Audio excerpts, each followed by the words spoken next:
Lieutenant General Shadrack Sibiya, South Africa's Deputy National Commissioner for Crime Detection, has launched an urgent legal battle to be reinstated to his post, escalating tensions within the upper echelons of South African police service. Sibiya has filed an application in the Gauteng High Court challenging a directive from National Police Commissioner Fanny Masemola that ordered him to take a leave of absence. The instruction came in the wake of damning allegations implicating Sibiya in political interference and alleged collusion with criminal networks, claims he vehemently denies. In his court papers, Sibiya argues that Masemola's decision is unlawful, unconstitutional, and procedurally defective.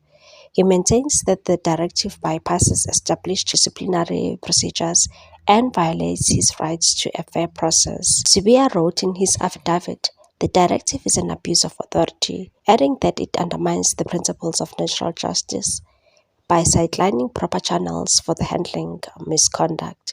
The controversy stems from the explosive allegations made by the KwaZulu-Natal Police Commissioner, Lieutenant General Ndlela Mkhwanazi, who accused Sibiya of meddling in a sensitive political matter investigations. President Cyril Ramaphosa has since appointed a judicial commission of inquiry to probe the claims.